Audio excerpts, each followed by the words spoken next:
एक पांव पर खड़े रहकर ऐसी कठोर तपस्या करने लगे हैं। अन्न और जल का तक त्याग कर दिया है। धीरे धीरे अपनी श्वास लेना भी बंद कर दिया है। अपनी श्वास को मानो भगवान की श्वास से मिला लिया है। कठोर जब तप होने लगा तब महालक्ष्मी ने ठाकुर जी से कहा, जाओ ना भगवान, कितना अबोध बालक है, कितनी कठोर तपस्या कर रहा है, जाकर के कम से कम उसे दर्शन तो दे दो। तब भगवान बोले, देवी मैं उस भक्त को दर्शन देने नहीं, ऐसे भक्त का तो मैं दर्शन करने जाऊंगा। और भगवान स्वयं चतुर्भुज नारायण रूप में ध्रुव बालक के सामने यमुना तट पर प्रकट हो जाते हैं।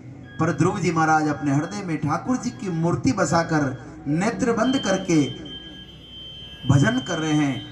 बहुत देर तक ठाकुर जी सामने विराजे हैं पर नेत्र नहीं खोले हैं ध्रुव ने। तो भगवान ने उसके हृदय से वो बसी हुई मूर्ति विलुप्त कर दी।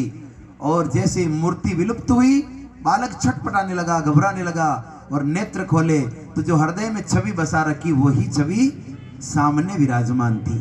शंख चक्र गदा पदम धारण किए चतुर्भुज नारायण जब सामने दृश्यमान होते हैं, पर छोटा सा बालक अब कुछ बोल नहीं पा रहा है, कैसे स्तुति करे। उसी समय भगवान ने जो अपना शंख था, उस शंख को छोटे से ध्रुव के कपोल पर लगाया, गाल पर लगाया और दिव्य वाणी प्रकट हुई, वेद की ऋचाएं प्रकट हुई और छोटा सा बालक भगवान की स्तुति करने लगा। भगवान ने कहा, बालक मैं तुम्हें पहले तो युवान बना देता हूं और 5.5 वर्ष के बालक को 18 वर्ष का बालक बना दिया।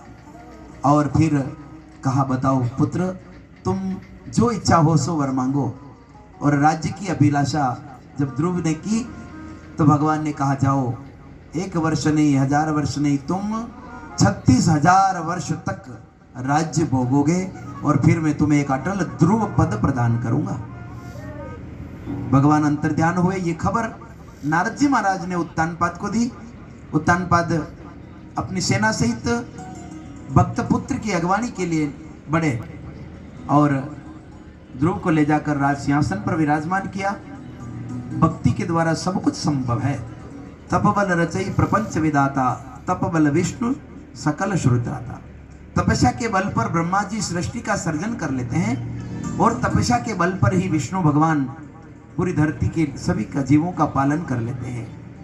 तप बल शेष धरई में भारा, और तपस्या के बल पर शेष नारायण अपने फणों पर धरती को धारण करते हैं और तपस्या के बल पर करई शंभु संगारा, महादेव प्रलय करते हैं, सृष्टि का लय कर लेते हैं। सब तपस्या के अधीन है।